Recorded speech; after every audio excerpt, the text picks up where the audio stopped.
because the brain is brutal. The brain has what I call use it or lose it. Change your language if you want to be younger. Change your thoughts. Change your beliefs.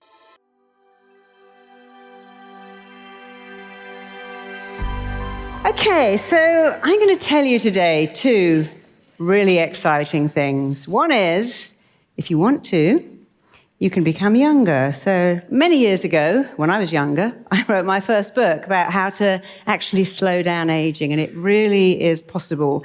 And when I was writing my book, one of my dearest friends came to me, and she was 35, and she'd actually started going to the menopause. She had no children. She was devastated. And I was like, look, you can actually reverse the age of your eggs in your womb. She's like, really? I'm like, yeah, sure. So I worked with her, and she had a baby, which was amazing. And then she did go back in the menopause, but many years later, and she was fine because she had her family.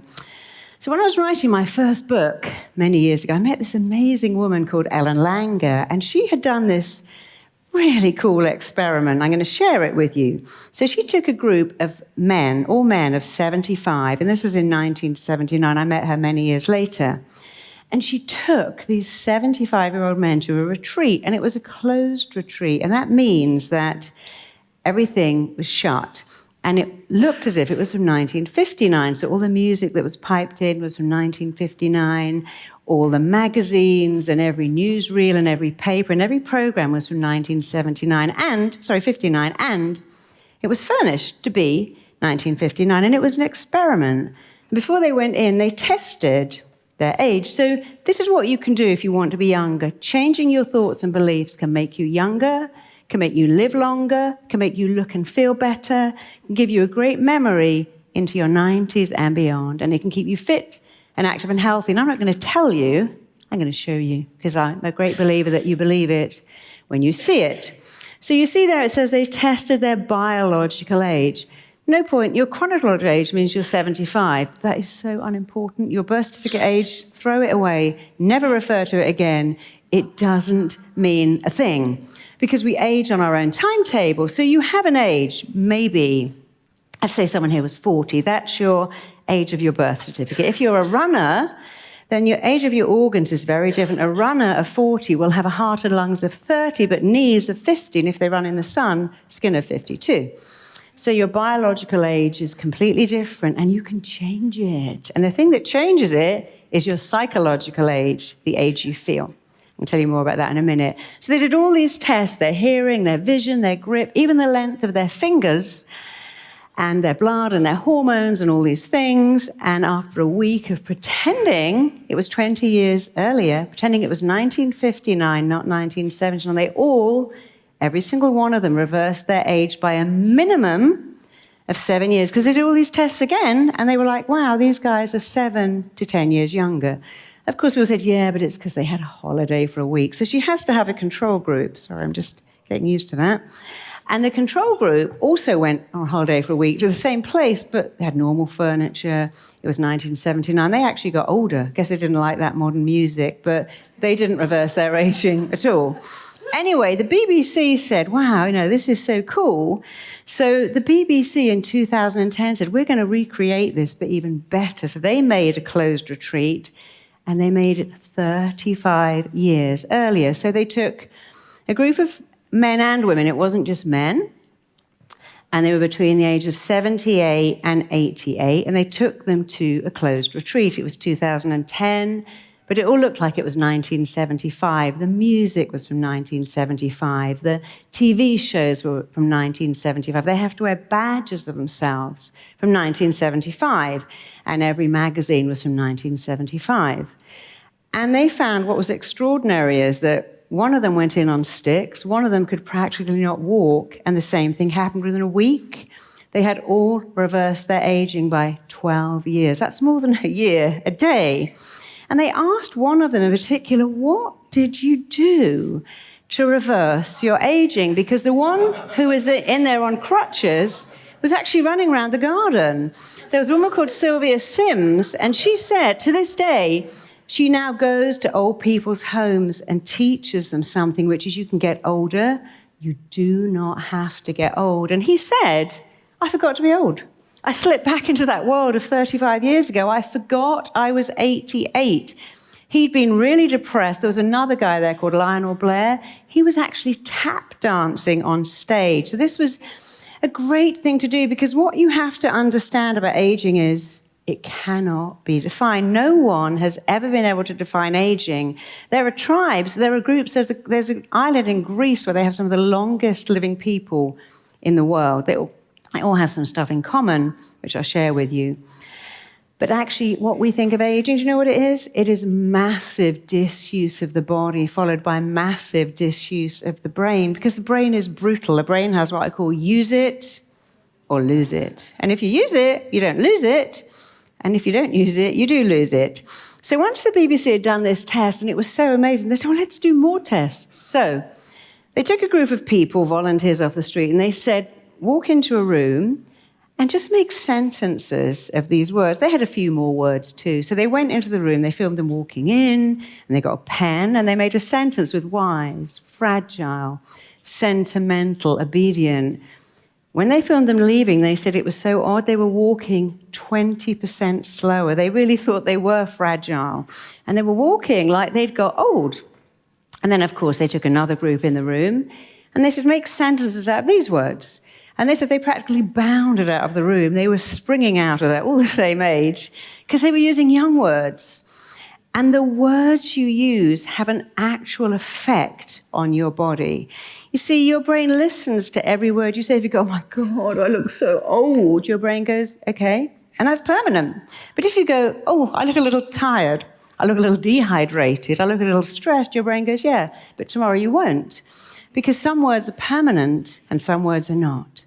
So don't ever go, I'm so old, I'm too old, I look old, I can't do that at my age. I hear people going, oh, I forgot the milk, it's my age. It's like, really? Because my kid comes home from school every week without her swimming trunks and then her lunch, and then she's forgotten her PE kit, and I never go, what's your age? You're just so old.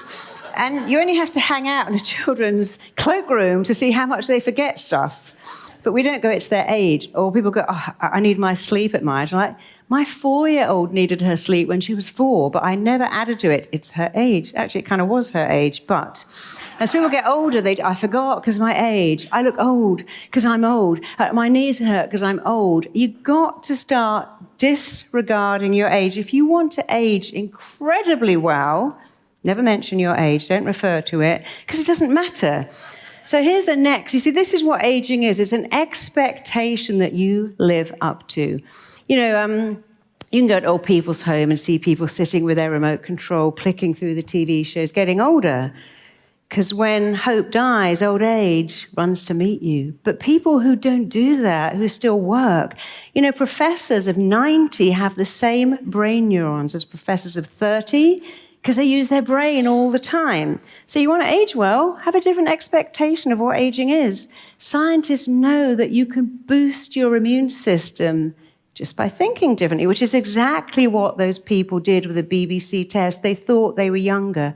Meditation can make you, I promise, 15 years younger. Don't believe me? Go and ask Emily. She'll tell you. Because you can't stop. Yeah, she's really 62, but that's a secret. And I'm really 82.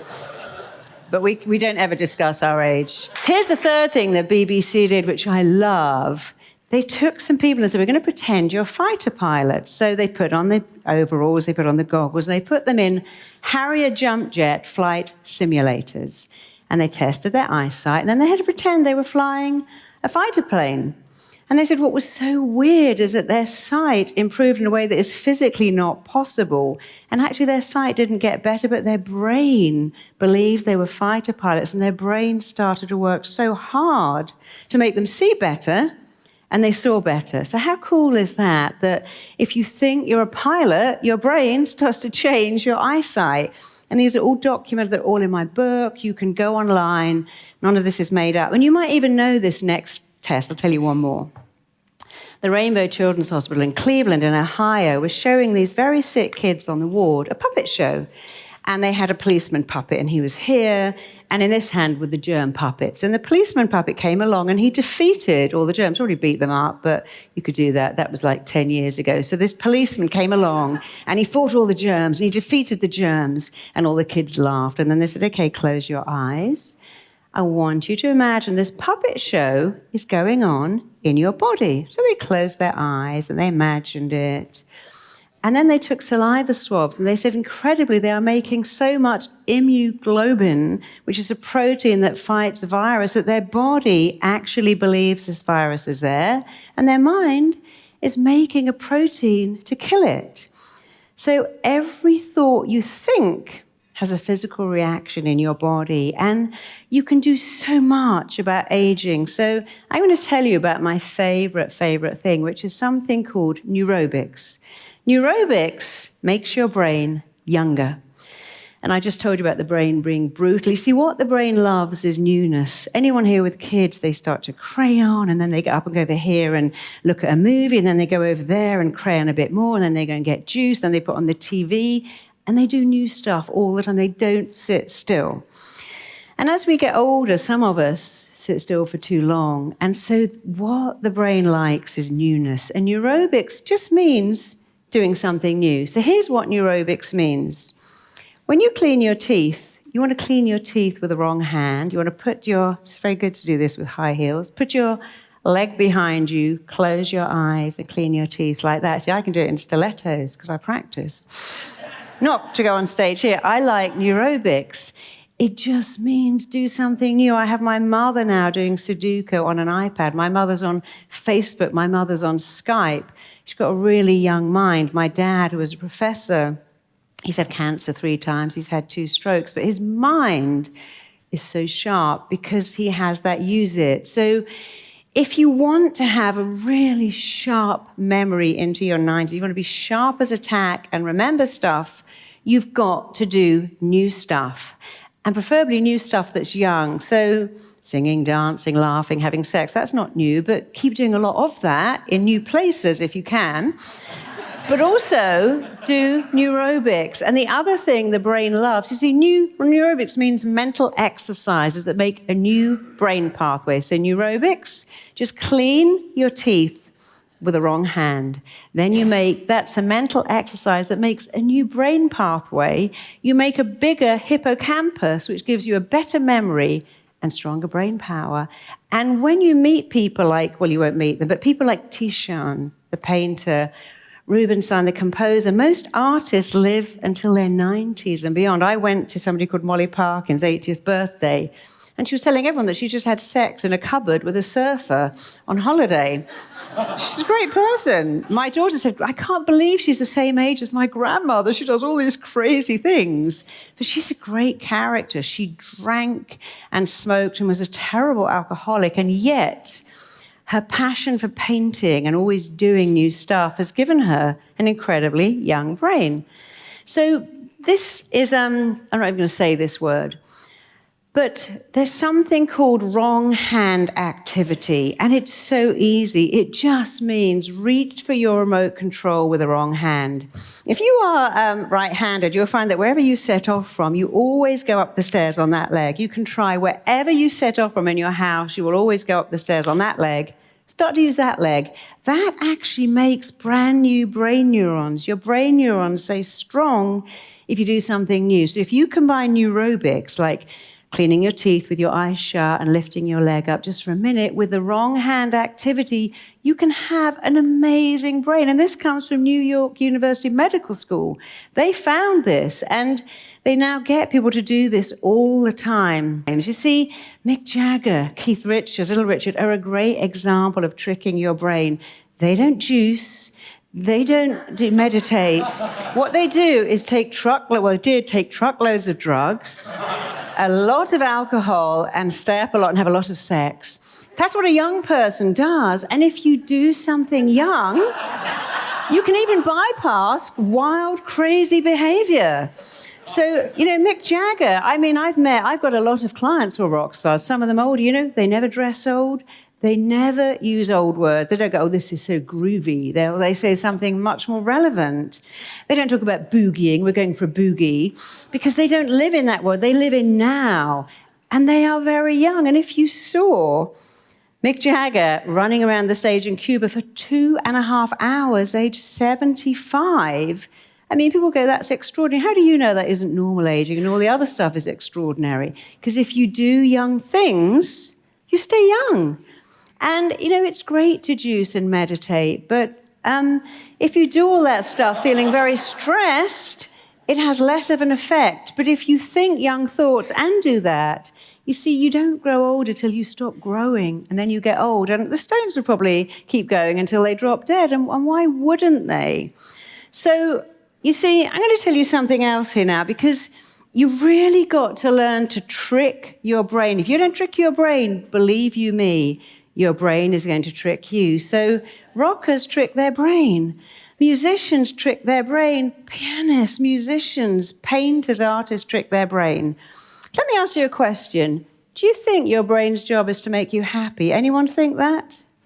Because if you do, you're going to be really unhappy. Your brain has one job to do. Its job is to make you survive on the planet. And how it makes you survive on the planet is something else that's very, very aging: sugar. Sugar is probably one of the most aging things you can eat. It ruins your digestion, it attaches to collagen, makes your face very stiff, and it suppresses your immune system for hours. But your brain's job is to make you survive, and your brain still thinks that sugar is really scarce. So many, many years ago, when we were women especially, we were hunter-gatherers, and we came out of our little cave, and we went off for a walk, and we found some berries, and avoid that hole, and we found some root vegetables, and we might have had fish, might have even found some eggs. But sometimes we found honey, and our brain went, oh my God, that's that scarce, rare, hardly ever available honey. And we took as much honey as we could, and we went home, and the next day we woke up and we thought, honey, because your brain, get this, is hardwired to remember where sugar is. So who knows someone who wakes up and goes, oh my God, I have Ben & Jerry's in the fridge and it's calling my name.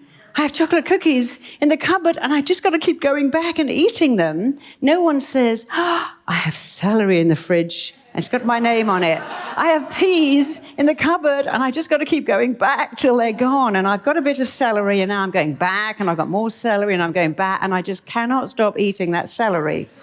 Your brain is wired to tell you where sugar is. It is wired to make you remember where sugar is, because guess what?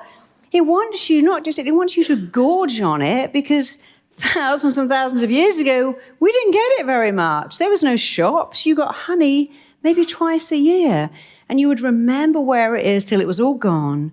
And when you had it, you gorged on it till it was all gone, and then that was fine till next time it came around. Now what's so weird is that stuff isn't scarce. We have so much sugar, but the brain still thinks it's scarce. And your brain is tricking you. So let's give you a little example. You're sitting at work eating a chocolate bar thinking, I really should stop eating all this chocolate. I'm eating so much chocolate. Your brain's like, no, it's really scarce and rare, and you might not get it again for a whole year, so eat more. And you're like, how's that working? I sit next to a vending machine with Kit Kats in it for like 10 years. I drive past these stores full of chocolate for 15 years. I go food shopping every week. It doesn't feel very rare. Your brain's like, no, but it could run out. So you need to have more. And you've got to keep going back for more, because one day it might not be there. You're like, and that is bad. How? Since it's not a great thing. It's like, well, it's just rare and scarce and rare. And of course, it isn't scarce and rare. Your brain is doing its job. Your brain's job is to make you remember where rare food is and to send you back. You've got to do your job. And your job is to say to your brain, look, hang on, I know you're trying to help me, but you know what? Actually, raspberries are rare, avocados are rare, but steamed fish is rare. And to stop saying this is lovely stuff, because you've got to change that wiring, and you can do that. And here's another little hack. Not only is your brain wired to make you remember where sugar is, when you see it, you want it. So when you're in a restaurant, they don't go, do you want a dessert? They go, would you like to look at our trolley? We have double, triple chocolate cake. We have ice cream with chocolate. We have trifle. We have apple pie. We have custard. And we have 7 different flavors of ice cream. And you go, oh, that's got my name on it. Oh, I've got to have that. Sometimes they go, you can have a bit of everything. Ever been to a restaurant where they go, look at our beautiful cabbages. Look, we've got red cabbages. We've got white cabbages. We've got green cabbages. Aren't they beautiful? Would you like a little sample? It's like, no, because that's not rare or scarce. But actually, Now it's all changed. We got on planes. Healthy food is rare. We go to work. We have a minibar. My minibar hasn't got any salad in it. It's got chocolate and alcohol. So you've got to have this dialogue back and go, no, it's not rare. And the third hack is that when you eat too much variety, it actually stimulates your appetite. So when I was working in Zimbabwe, the people that worked in all the lodges said they couldn't eat what we ate. They said, why do you have so much variety? Because every time you introduce a new taste, a new texture, and a new variety, guess what you do? You stimulate your appetite to want more. And you should have a varied diet, but not at every meal. You don't need to have a fruit salad with 20 types of fruit, or even 8. Stick to 3. You don't want to have loads and loads of ingredients. So remember these things. Your mind is absolutely hardwired to make you remember where sugar is and go back for more. And if food is in your line of vision, you want to eat it. Who here knows an alcoholic who keeps the full liquor cabinet just in case their neighbor wants a drink? Anybody? Oh. Anyone stopped smoking, keeps cigarettes on the coffee table just in case somebody nearby might want one? No. If you have a problem with that food, don't keep it in the house. And if you have to keep it in the house, put it in boxes where you can't see it. Not when you open the fridge, there's that chocolate chunk cheesecake, because your brain is still going, oh, double chocolate, triple chocolate with sugar. Yay, that's amazing. But your body's going, oh no, all that chocolate with actual chemicals and preservatives and emulsifier, that's not a treat. And when people say you need a little treat, when I had cancer, I was waiting for this diagnosis, and they kept saying, you need a treat. And they kept bringing me cakes and chocolates and chocolate drinks. I'm like, yeah, I do need a treat, but I don't really want to poison myself because that's poison. So if you want to age better, all you have to do is change your thinking. And I'm going to do one thing for 1 minute, and then I'm going to come off the stage. So I'm just going to show you how when you change one thing in your brain, changes everything. So put your fingers about 1.5 inches apart. I'm going to do this really quickly, so not too close together. And all I want you to do is to believe you have 2 magnets on your fingertips. Opposite magnets attract. Bring them a bit closer together. And I want you to imagine you have opposite magnets that are pulling your fingers together, pulling them. As you look through your fingers, that opposite polar magnet is pulling your hands together until they meet and touch. Okay? And because you're thinking about a magnet, your mind is creating a magnetic field that's pulling your fingers together. Now pull them apart. Do exactly the same. Keep them quite close together. I want you to imagine you have magnets of the same polarity, the same repels. This time your fingers cannot touch. They have to do that. They have to go past, over, around. So same polarity as your fingers. As you push them together, that magnetic force pushes them past each other. They cannot, will not touch, but they have to go past because you changed one word. Same polarity repels, opposite polarity attracts. Change your language if you want to be younger. Change your thoughts. Change your beliefs. Check out my next video here.